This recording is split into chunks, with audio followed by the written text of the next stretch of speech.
Hey ladies, I want to talk about provider men. I want to talk about poor men, rich men, and spending time with men that are not rich, which I still do sometimes, okay? All right, this is I know it's dirty. This is my chin thing for my snatch double chin. I have to wear this so I don't swell up because I'm only a few months post-op, almost 3 months, I think, but my face still gets swollen, so I have to wear it. And this is my faja to keep my snatch waist from swelling up. It's only been 2 months since I got this done. All right, and these are my ham hocks. These are all natural, okay? And they look really, wow, I look strong today, girls, in this video. I don't know why. It's just the angle of the camera, I think. All right, let's talk about these guys, all right? Now, I don't recommend sugar babies. I don't really like to say sugar babies. I like to say sugar ladies because babies implies that you're very, very young. I think most of the people on this channel who are watching this channel are a little bit older. They're not like super, super young. Okay, and sugar baby kind of sounds like maybe she's a ditz, doesn't know what she's doing, doesn't understand finances, doesn't understand male psychology. She's just kind of like making her way through somehow, but she doesn't really know how she's doing it. I don't like to identify with that. So I like to say sugar lady, or actually just super intelligent woman, but that's not going to get a lot of people to click on these videos. So we're going to stick to sugar lady. All right. So myself, I am a sugar lady, which means I like men that give me money. I like men that give me money because it makes me feel good. Sometimes the men are rich that give me money, and sometimes the men are like middle class, and sometimes they're even poor. Okay, I do not recommend for your own safety that you take money, that you accept money from men that are poor, that are not providers, that have a dusty mindset, okay? Dusty doesn't mean he just doesn't have any money. There's plenty of men in this world that don't have a lot of money, but they're not actually dusty.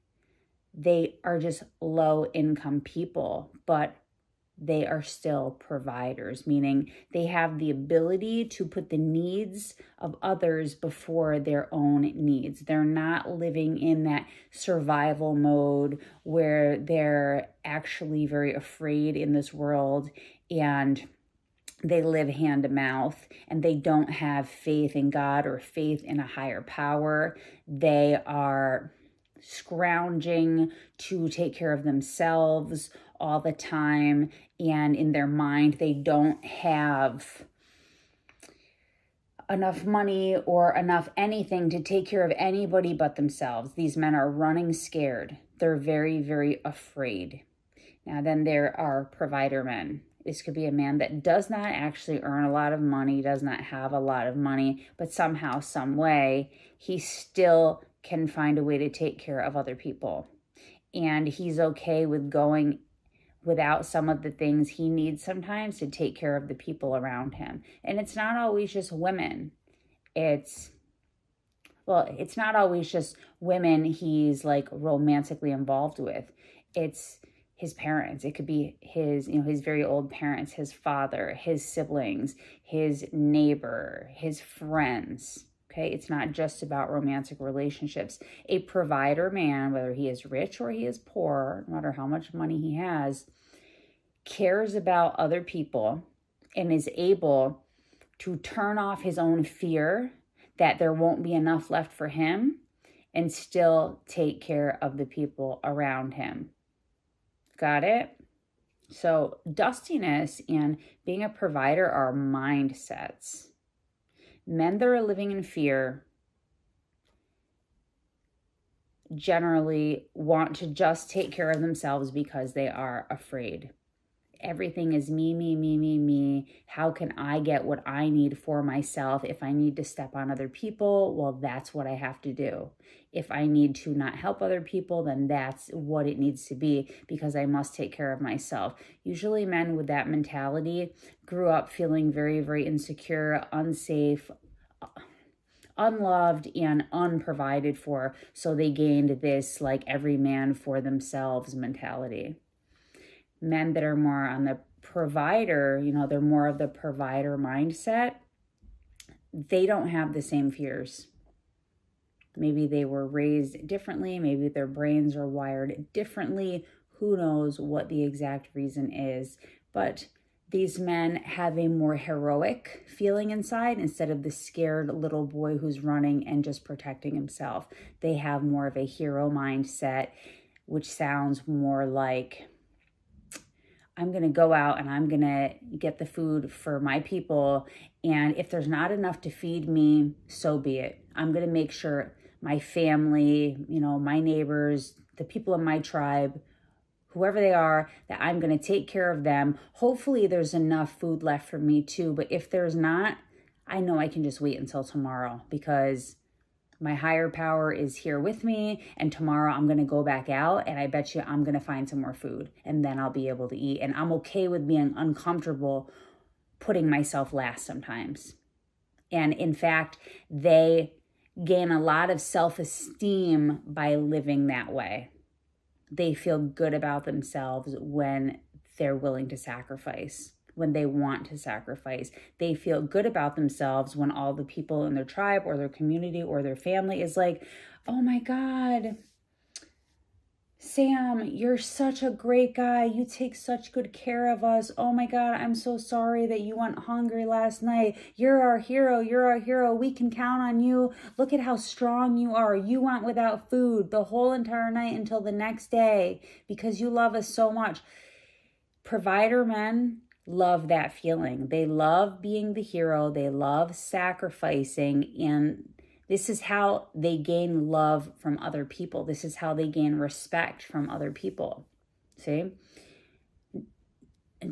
Dusty men that are in the survival mindset are going to be like, screw the other people. I need to eat. If I don't feed me, who's going to feed me? They don't believe in a higher power. They don't truly have a higher power. Because if they did, their mindset wouldn't be, well, who's going to feed me? If I don't do it for myself, who's going to take care of me?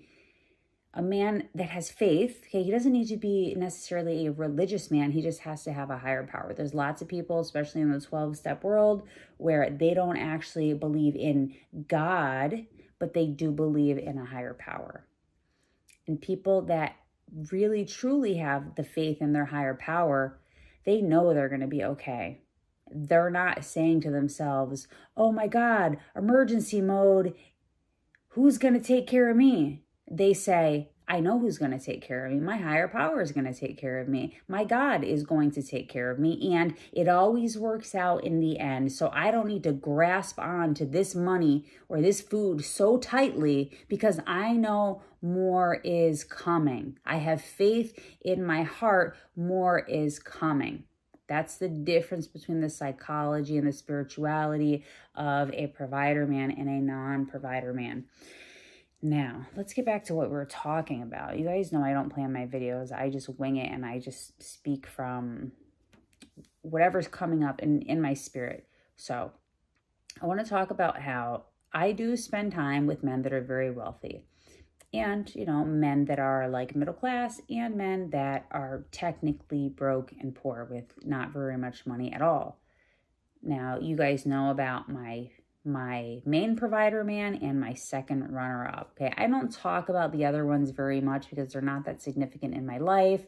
And, they come and they go. Sometimes we're together, sometimes we're not. A lot of their relationships have been going on for up to 17, 18 years. But they're not like daily relationships or even weekly relationships. Part of that is because I just haven't invested enough time to make them more stable relationships. Some of the relationships have, they were very stable for many years and then we drifted apart or, we had our reasons why we just weren't going to be together anymore. And a couple of the guys throughout the years, they hate my guts. They absolutely hate my guts and they don't ever want to talk to me ever again. Actually, I think there's one like that. There might be another one that I'm not aware of, but I know for sure there's definitely one that hates my guts. But for the most part, most of the men from my past that have come onto my roster and left my roster, there hasn't been problems. It's just sometimes you just outgrow somebody, or it just doesn't fit anymore, or maybe, you know, they moved on and, you know, got married to somebody. I mean, who knows? And there's so many different stories. So back to what I was saying. You guys know about, mostly, you know, about my first runner-up and my second runner-up Estes. Both of them are pretty wealthy. They're not billionaires, no. Michael has been a millionaire before. He's not at that status anymore because of, you know, certain factors. He's not poor though. He's high. He has a high income. Okay. John doesn't have that much of an income. He's retired, but he has a lot of assets and he has a lot of money from when he did work. Okay. And he has investments and things like that. So he's technically wealthier than Michael at this point, but these things change, you know, every year or two or three. The situation could be very different depending on investments and the market. And, you know, there's so many different factors. But anyhow, both of these guys are on the wealthier side. And yes, I get allowances and I get surgeries and more surgeries and these surgeries and these surgeries and cars and houses and condos and retirement accounts and education for my 3 children who are grown now. Yes, I've gotten lots of things from these men. And I do like what they have given me. But then look at this. I've got this receipt right here. The total of this bill, okay, this was in the Dominican Republic last week. 5,252 Dominican pesos. Okay, that's only around $100 US. That's not a lot. This was a grocery bill. I have a guy in the Dominican Republic that we've known each other for about 4 years now. You guys know him as the ring guy. He gave me a fake ring years ago, and then he bought me another ring that was a real one, but he lost the receipt. So I told him, don't bring me that thing. I don't want it without a receipt. So, you know, we've been going back and forth it's been almost 4 years now. But let me tell you about him. He is what you would consider poor. Like, poor, not the poorest in the Dominican Republic. He's like lower middle class, I'd call him, financially. I think a lot of that is due to his own, like, you know, not managing money very wisely. But he didn't go to college. He has like a blue collar type of job in the Dominican Republic. So he's not a high earner. He's also not good at investing. He doesn't understand those kind of things. He's the type of man. Now, he doesn't have a lot of money, but he is a provider. He has the provider heart. This doesn't mean I'm going to like marry this man. Absolutely not. He doesn't have everything I need for something like that. But he is somebody I spend time with and I have some type of relationship with. And for instance, the other day when we went to the grocery store, that's how much the bill was. It was about $100 US. And he paid for that. For him, $100 US is a lot of money. It's not easy for him to get $100 US, okay? It's not easy for him to get 5,000 pesos. That's a lot harder for him because of the country he lives in and just, you know, the way the economy is and his level of education and his financial situation. He paid this bill the other day, the same week he got his vehicle repossessed. Yes. Okay, I'm not laughing. I'm laughing a little bit, but I'm not like making fun of him exactly. I'm just entertained by the situation. So what I'm trying to express here is that when John pays $100,000 for my facelift, $100,000 for him is a small percentage of what he has. When Juan in the Dominican Republic pays 5,000 pesos, which is about 100 US dollars, this is about 50% of all he has in the entire world. I save the receipts when I have situations like this. Why? Because it's the energy of the transaction. It's the energy behind it. Money is energy. $100 for Juan is like pretty much everything he has in the world. So for Juan to give me $100 to provide for me and pay for my food, that's half of everything this man has. And he doesn't even have a freaking car. But in the moments he's with me, he's in this energy. Why? Because of the way he feels about me. And also because he's just kind of financially irresponsible.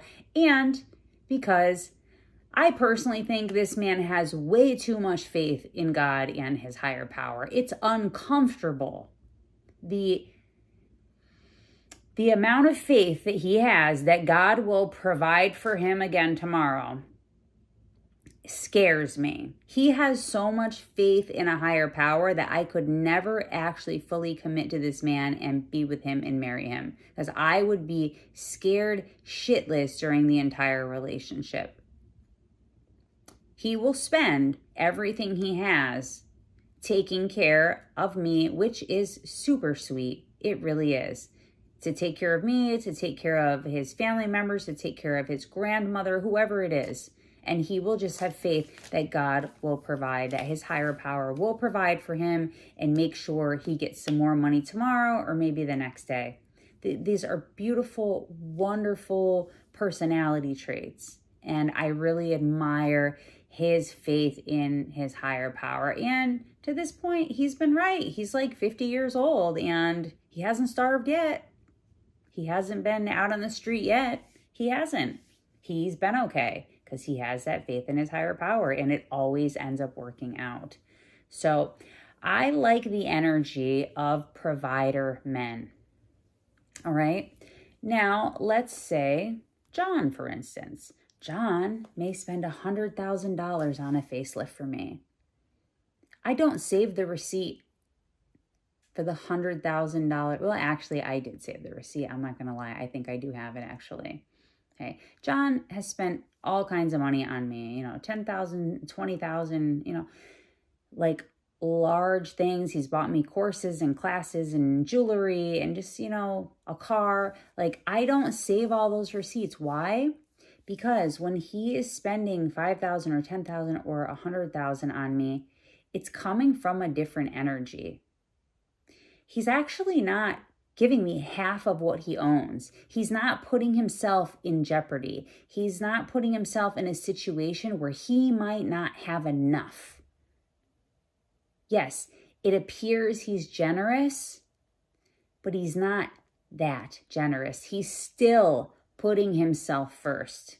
He's still not on the border of over-sacrificing and putting himself in a really bad situation. I mean, maybe with this last bill he paid, the $100,000 surgery, that's the most he's ever given me at one time. And it was uncomfortable for him. I know it was. It took me a few months of working on him for him to decide it was a good idea for him to pay for it.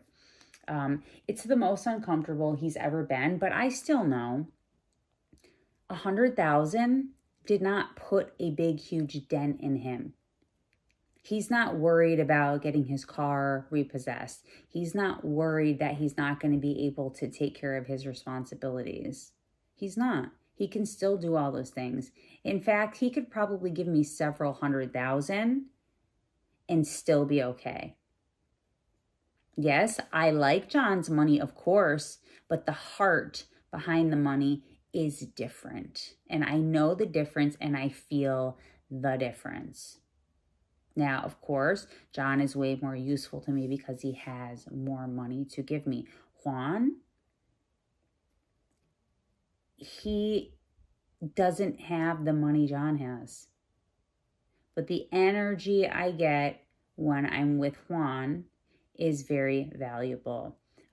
He's still somewhat a waste of my time, except for the fact that when he's doing things like this, when he is sacrificing and putting himself on the line like this for me, it fuels me in a different way. It reminds me of what I am worth. And this doesn't mean I'm worth 5,252 Dominican pesos, which is only 100 US dollars approximately.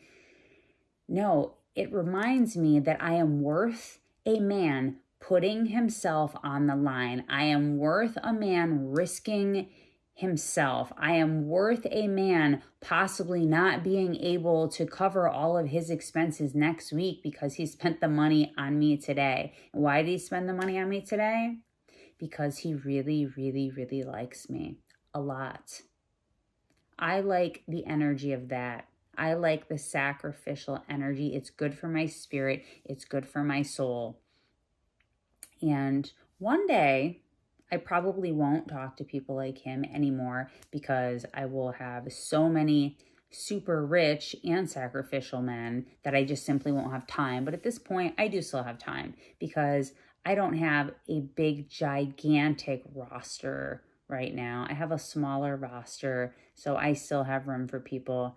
And thing is that in the Dominican Republic, there are some wealthy men for sure in the city. I'm not living in the city anymore. I'm up on the coast. There's less wealthy men. And just because a man is wealthy doesn't mean he's a provider. Don't ever forget that. There are wealthy men that have dusty mentality, that do not want to sacrifice anything for a woman. They do not want to share their money with a woman. They just don't want to. And those are the men that are still in that survival mode. They want to just take care of themselves and they don't believe there's enough. They don't believe there's enough and they just want to preserve themselves and conserve everything for themselves. And that's fine if they need to be like that. That's how they're surviving in this world. They're allowed to stay like that. They're allowed to think like that. But we as women do not need to spend time with men that feel that way.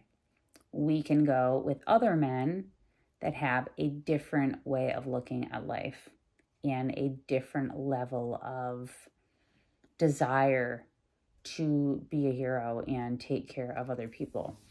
So, yes, it's very important to have men with a lot of money on your roster, as long as they're also providers and they want to share that money with you. And it can also be helpful to be with men that may not have as much money, but they're giving you large percentages of what they have. And when a man is giving you large percentages of what they have, it means something to your soul. It trains your brain, it trains your psychology to understand that you deserve to be prioritized, you deserve to be sacrificed for, you deserve somebody to risk everything for you, that you deserve a man to look at you and say, I want to take responsibility of her. Like, I want her to be my responsibility. I want to be the one who makes sure she's okay. Even when you, as the woman, already have your own money. Like, I have plenty of money. That day in the grocery store, I was the one that had more money in my pocket. And I could have paid for the food. Especially, he just got his car repossessed. And ladies, seriously, in that moment, standing in line at the grocery store, all these things were going through my head. My brain was still in a battle over the situation. Like thinking, this guy just got his car repossessed. I should just pay for this myself, shouldn't I? I mean, that just makes sense. And I'm glad I didn't. The thoughts were going through my mind, and I'm glad it didn't work out that way. And just because you have more doesn't mean you should be paying, especially when you're in the presence of a man who likes you, who wants to be with you, who has romantic attraction towards you, who's trying to prove himself to you, who's trying to make you like him. You have to let him pay. You have to let him pay because it's good for your heart and your soul, and it's good for him. He's going to love you more when he pays. Okay? When he pays, he's showing you you're a priority. He's showing you he wants to take responsibility for you. He's showing you he's protecting you. And he's showing you that committing energy, that he's committing towards you, that he is showing you how valuable you are to him, that he's willing to give up half of what he owns to make sure he can show you how he feels about you, even though he knows you have more money than he does right now. Okay? And it shows you that you're safe. It shows your nervous system. When you're in the presence of a man that is willing to make those kind of sacrifices for you, to show you how he feels about you, energetically, your nervous system is going to register that as safety. You could be with a very rich man who's a billionaire, and he's only, giving you hundreds of thousands. Your nervous system isn't going to feel all that safe with him because the percentage of what he has that he is giving you is actually very, very small. It's more about, when we're talking about the energy of money, we're talking about percentages more than actual dollar amounts.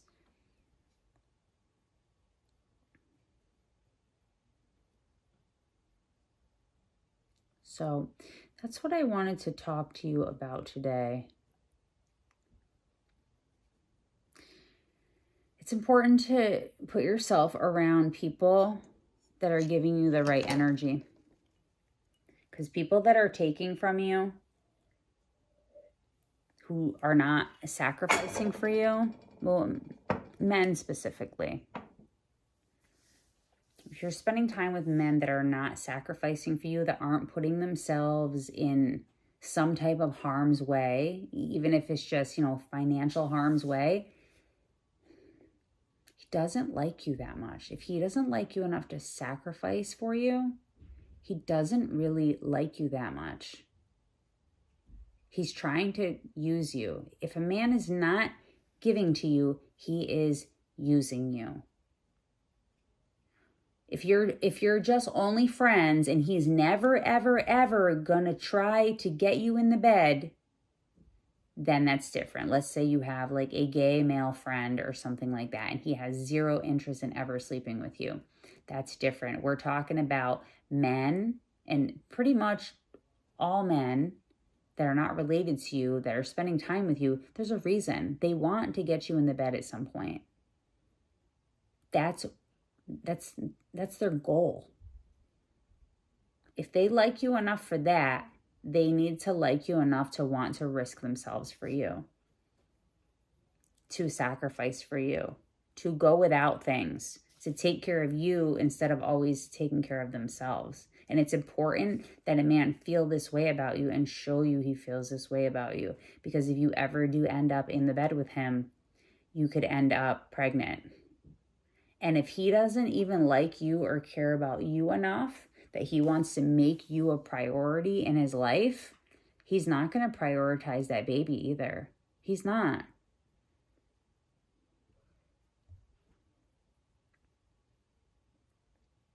And that's really important to understand before you get pregnant by these men. Okay. I have 3 kids by 3 different men. Yes, all my kids are grown now, but I learned a lot of lessons through that.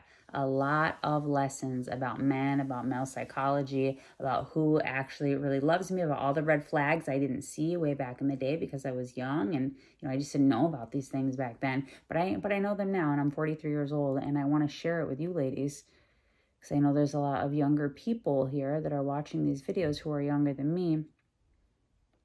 Okay, you have to have the man showing evidence of his effort, evidence of his true desire for you, evidence of his commitment towards you, evidence of how much he actually values you.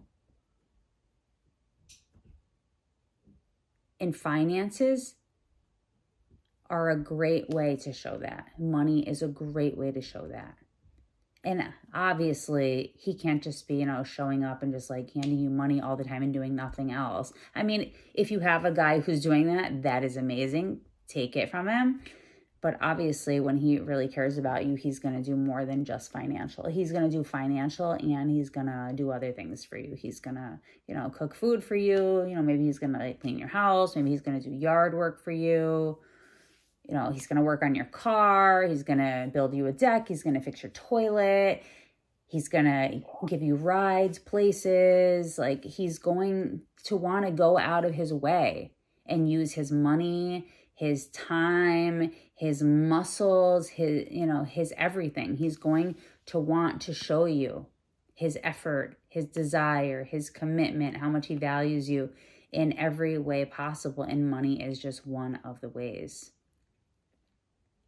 And what you will notice is as they are doing more for you and spending more on you and sacrificing more for you, going without things they need to make sure that you have things first, you're going to notice the more they do it, the more they're going to love you, the more they fall in love with you. The more a man sacrifices for you, the more he loves you.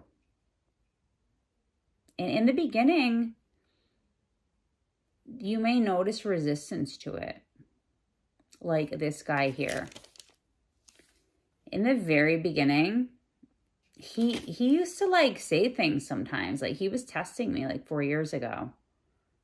Like very ugly things. I don't remember specifically. Let me try to think. There were situations where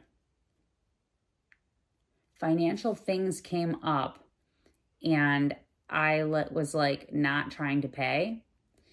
Okay, there was a time, what the heck was it? Like when I first met him. Okay, he works in transportation. When I first met him, I needed to go across the country for something. This was before I had a car there. And he said that he would give me a ride, that he wouldn't charge me for the ride, but then he asked me to put gas. And I said no. And he got like a little stank about it. I told him no, and he did have an attitude about it. And I was pretty much like, well, if you like me, then you won't charge me for the ride and you won't charge me for the gas. And it's no big deal because there's another guy down the street who also works in transportation, and he said he's not going to charge me gas. But I just remember he had like a shitty attitude about that. And a couple things did come up in the beginning. And I stuck to my guns and I was willing to lose him. And over time, he has gotten to know me and understand me. And he knows I'm not budging. I'm not going to budge on my financial position with him. And over time, he's gotten better and he's given more and he's sacrificed more. And what has happened through all of his sacrifices over the past 4 years, not that his sacrifices have been huge. They've not been like over the top huge. But 4 years of accumulated sacrifices, what do you think that does to his psychology? It's telling his male brain, I must really love her. I must really care about her because I'm always doing stuff for her. And even when I didn't want to, I still did because I didn't want to lose her. Now he's gotten to the point where I don't have to really tell him anymore. He understands what it has to be if he's going to be with me. And the more times he has submitted to that, the more he's gotten closer to me and he loves me more. But why? Why does he love me more after making sacrifices for me and doing things for me and, doing errands and chores and tasks for me and paying for things? You think he would be annoyed by it. And in some ways he is kind of annoyed by it because there's lots of women he knows that don't make him do all that stuff and he gets to have them. He does get a little annoyed by it, but he also feels good about himself. I mean, how do you think a man is going to feel when he's got a long list that he can throw in your face, and he'll be like, and I bought you that ring, and then I bought you the second ring, and I brought your car over to that mechanic, and I did and this thing at your house, and I helped you find an architect, and I did this for you. And he's got like a whole list of all the things he's done over a long period of time.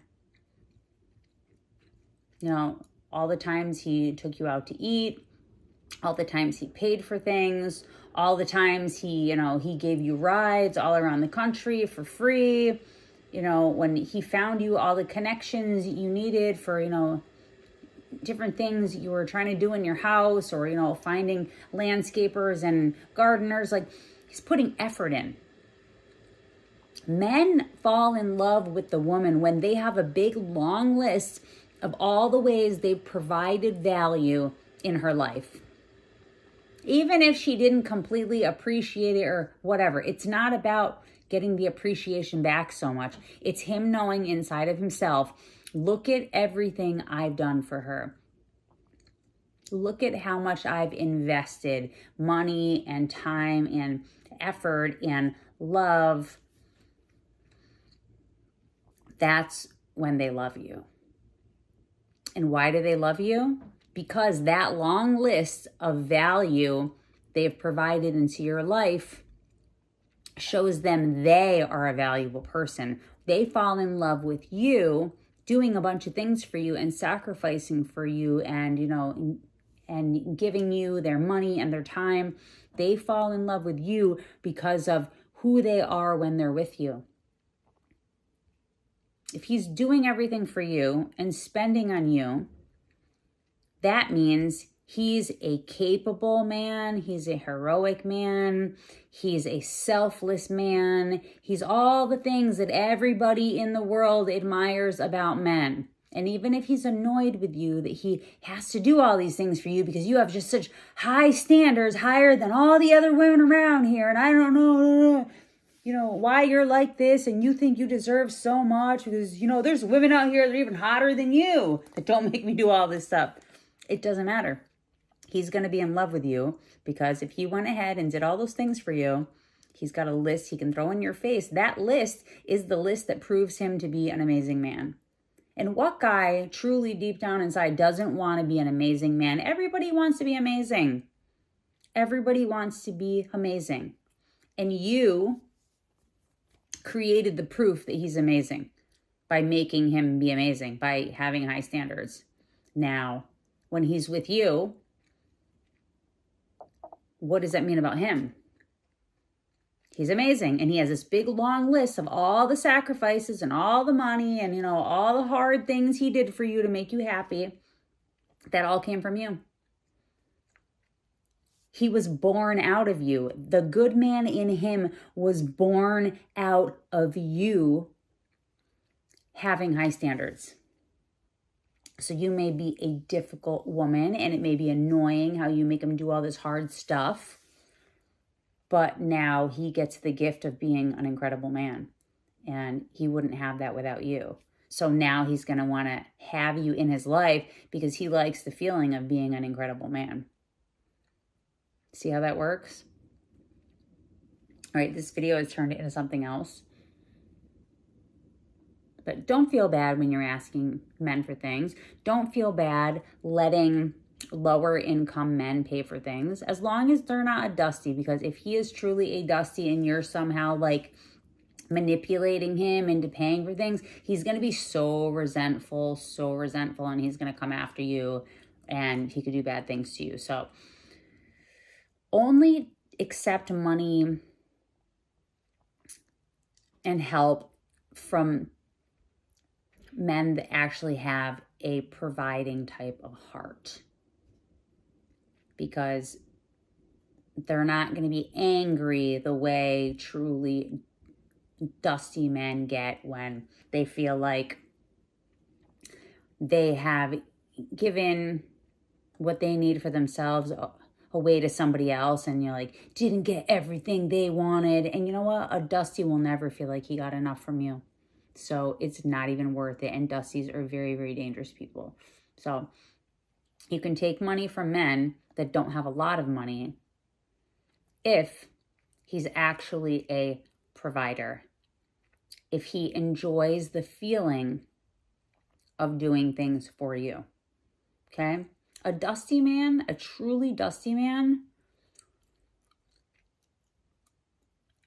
he's not going to get the same feeling. First of all, a truly dusty man is never going to end up with a whole list of all the things, he did for a woman. Okay? He'll get to like one or two things and then, he'll stop. But if a dusty man were to somehow have a long list of things he's done for a woman, he would never feel proud of himself. Like, wow, I'm an amazing man. Look at all this value I provided for someone. His story would be, look at everything I did. It wasn't freaking worth it. Now I'm starving. Now I have nothing because of her. That will be the attitude. And then he's going to want to get revenge. So I wouldn't even mess with guys that are like that. But if you want to date men that are lower income, but they're actually still providers, I mean, you can do that. But I would just say, if you want to date them because you want the energy of the situation, that sacrificial energy in your life, then that's one thing. But don't commit to a poor provider man. I wouldn't recommend it. Date other people while he's still poor. In a lot of cases, poor provider men, low income provider men just need some time. And I'm not telling you to like wait around for them. No. Still live your life, date, meet other people, have a roster. You don't have to, throw it in his face and like let him know everything about it. But you can tell him, I'm not ready for marriage. Like, I have to wait until you're more financially stable. And let him go build himself up. Let him finish school. Let him build his business. Let him get out of debt. Let him do all the things that are going to get him in a better financial situation. And you can wait for him without waiting for him. Like, still entertain other men, have other relationships, keep your options open. And if at some point he catches up financially, then maybe you can go be with him and marry him. If you believe in marriage, if you're the type of woman that believes in marriage, I know a lot of people do. They think it's a great idea. I'm probably not going to get married, especially at this point in my life. There was a point in my life where I would have loved that. Like when my kids were really young, I think I would have really loved to be married, but there was nobody worth marrying. So I never got married, or at least, nobody I knew. So I know some of you still like marriage. You still like the idea of it. So if you're going to marry somebody, there's some poor guy that you're in love with, just make sure he's a provider and maybe he just needs some time to grow, but go and be with other men until he's ready. And a lot of times these guys will never get ready. Like my guy in the Dominican Republic. He's never going to hit it big. He's never going to become rich. He doesn't have the other qualities that are going to make him wealthy. The biggest factor is that he doesn't care about money. There's a lot of poor people that just simply don't care about money. He loves God and his family so much. He literally does not care about money. That's one of the other reasons why, it doesn't bother him that much if he spends too much of his money on me.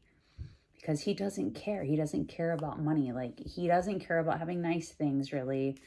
He just wants to hang out with his family. And I think that is cute and that is sweet. That is so wonderful. He just wants to spend time with the people he loves, with me, with his family, with his close friends. That's what makes him happy in life. Having nice things and knowing how he's gonna pay his bills tomorrow and how he's gonna pay his car note next month. Things like that just don't bother him. For me personally, I would go absolutely insane. I need to have all my money organized and I need all my sinking funds and I need a lot of things paid in advance and I need to have a huge security/emergency fund. I need all of that to sleep at night. And maybe that has something to do with I have less faith than he has. That's probably true. I'm not going to deny that. But I also, I'm a woman. So I can grow babies in my womb. So it makes sense naturally that I need a certain level of financial security to be able to sleep well at night because I want a certain standard of living for my offspring. Okay? That's just me personally. I like to be financially right to where I do not need to worry, because not having enough money, it can be torture. And I used to live that way. Like, I grew up in a very poor family and I lived poor for a long time. I'm not poor now, thank God. And we're going to talk more about money later on. And I just want to throw in there, because somebody said something weird to me the other day about like my financial situation, and it's just, because I've had sugar daddies. We're going to talk about this in another video, but having sugar daddies doesn't make you wealthy. There's a lot of women that have sugar daddies that do not have a pot to piss in, that do not, like, they're still in debt. They don't have anything to show for all the money they've gotten from men over the years. It's about financial management more than where you get the money or how much you get. It's about being able to manage the money you do have. And that takes financial skills, and that takes a lot of self-work and inner work when it comes to addictions, because your addictions, ladies, will rob you of all of your wealth in every aspect. Okay, we'll talk more about that. We like talking about addiction over here. Okay, so I just wanted to talk to you about that today. I thought it was a good topic. I'm going to go put my receipt in the special box. I'm very sentimental. I like to save stuff like this. I like to save all kinds of little reminder things like this because I like the energy of another person, especially a man, willing to sacrifice for me. And it reminds me of how far I've come, because there was a time in my life where this would have never happened. This would have never happened for me, because I would have been like, no, let me pay for that. I feel so bad. You lost your car last week. Oh my God, let me be helpful. And I would have been sacrificing for him. And that would have been completely inappropriate. Sacrificing like that for my grandmother, or, like for my mother maybe, or my sister, or my children, or my best friend, that's different. But to sacrifice like that as a woman for a man that you are romantically involved with, that's not right. One, he's going to become emasculated. Two, you're going to tell yourself your value is super low. And three,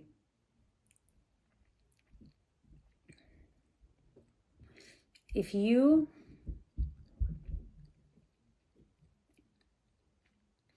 come to him with that type of energy, that you're going to be the hero, you're going to rescue him, you destroy the dynamic of the relationship. That relationship will turn into you being his provider, his mother figure. It's no longer going to be romantic. And the relationship is just going to be like another kid you have to take care of. And he's going to end up resenting you in the end for that. When you can finally let men provide for you, even when you don't need the providing, it shows how far you've come. Like, I like these kind of receipts because it reminds me of how far I have come. There were plenty of years of my life where I wouldn't have let this happen. I didn't have the container to hold this type of energy. I would have felt full of shame and guilt. The concept wouldn't have made sense to me. Look, when a man is romantically interested in you, what he's essentially saying is, I want to go to bed with you. When a man is saying he wants to go to bed with you, he's saying, are you willing to die for me? Everybody knows since the beginning of time, childbirth is very dangerous for women. Women die in childbirth. No, with modern technology here in this part of the world, it doesn't happen that often, but it still happens. When a man is saying he's attracted to you, wants a relationship with you, wants to go to bed with you, he's saying, are you willing to possibly die going to bed with me? Are you willing to die in childbirth? Are you willing to die of an infection after a termination? Are you willing to possibly fall into a deep hole of depression after a termination and get hooked on drugs, or maybe do things to end the suffering, if you know what I mean, like some people do? He's saying, are you willing to get pumped up on birth control? And have you read the side effects of birth control?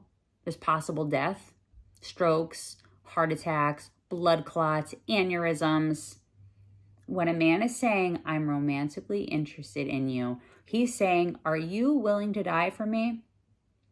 Are you willing to get pregnant and possibly end up a single mother? Are you willing to get pregnant and gain 60 pounds or 80 pounds that you might never lose? Are you willing to become a diabetic? Are you willing to have some of your limbs amputated because of your diabetes? Like, are you willing to significantly decrease the quality of your life and also possibly die, become disfigured, need a torsoplasty and a boob job and a BBL to put your body back to normalcy after bearing children? Like, are you willing to go through all of that to go to bed with me? That's what he's saying when he says, I like you and I want a romantic relationship with you and I want to go to bed with you. He's saying, are you willing to go through all of that for me? That's what he's saying to you. And then the woman, in many cases, can't even let him pay a freaking $100 grocery bill. If you don't let him pay the grocery bill, if you don't make him pay by valuing yourself, and if you don't let him pay, if he's trying, you're telling him your life isn't worth freaking squat. You're saying, no, don't pay the grocery bill. And yes, of course, I'm willing to go to bed with you. I am willing to die for you and, have a blood clot and an aneurysm and become disfigured and gain a whole bunch of weight that I might never lose and, be less attractive to all the other men in the world. And, I'm totally okay with becoming a single mom. And, that could totally lead to poverty and stress and pretty much just crumble my entire life and possibly even die on the delivery table or die of a stroke. Like, I almost had a stroke when I was giving birth to my first child. Like, I literally almost died. My mother, when she was giving birth to me, she almost died. She had to have an emergency C-section. Stuff like this happens to women every day. We have near-death okay, sometimes we do die. And many times we have near-death experiences. Thanks to modern medical technology, they can save us. But we have literal brushes with death because we had sex with men. You should allow them to do this and more. Let them do everything for you. Require them to, expect them to, encourage them to. Let them do this. They're literally asking you to risk your life. You can let them pay for food and everything else on top of it.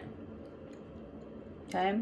If you don't let men do this stuff for you, they subconsciously know she doesn't think much of herself. I'm asking her to go to bed with me. That could literally destroy her life. And me as a man, I know lots of women who've destroyed their lives. I even know a couple people that probably died in childbirth, died from diabetes or a stroke or, a blood clot. Yes, women die of these things all the time from being pumped up on birth control. This shit is not safe. Men know this. They're not going to tell you. They don't want to discourage you from sleeping, sleeping with them for free. Or, with very little effort on their part. They're not going to tell you this, but everything I'm saying right now, they know. Deep down inside, they know. They know it.